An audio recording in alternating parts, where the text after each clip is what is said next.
8 December 2023. I was among the senators that attended the birthday ceremony of the Senate President.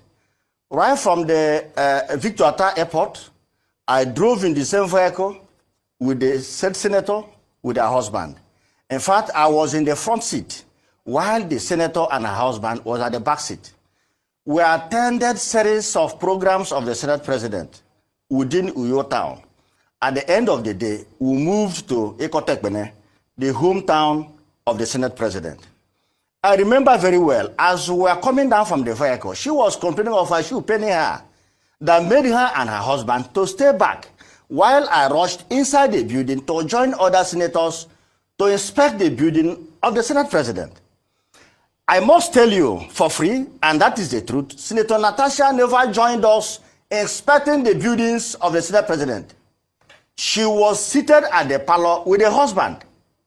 The Senate President took us around, took us to the chapel, and called those who are Catholic senators to join him in a Holy Mass.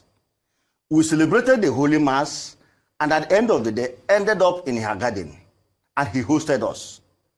There was never a time the Senate President touched Senator Natasha. There was never a time the Senate President told Natasha, oh, you like my house, I will come back here to have a good time.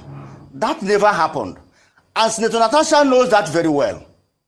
So it is disheartening and unbelievable for a senator of the Federal Republic to act of mere provocation simply because you were given a new seat and probably a committee was changed to get up to lay a false allegation against a man that is old enough to be your father. Up till now, I'm still in shock because it's unbelievable. All right, Mr. Onwaebonyi, And let me cap it up.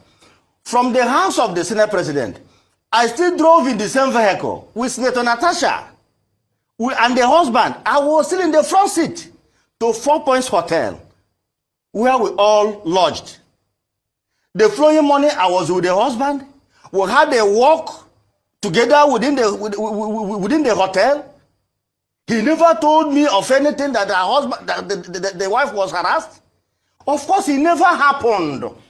For crying out loud, it never happened. The Senate President never had a handshake with Natasha in his house, let alone toasting her. And think of it. How do you think a sane man will toast a married woman in the presence of over 20 senators, in the presence of her husband? Come on. This is unbelievable and should be condemned.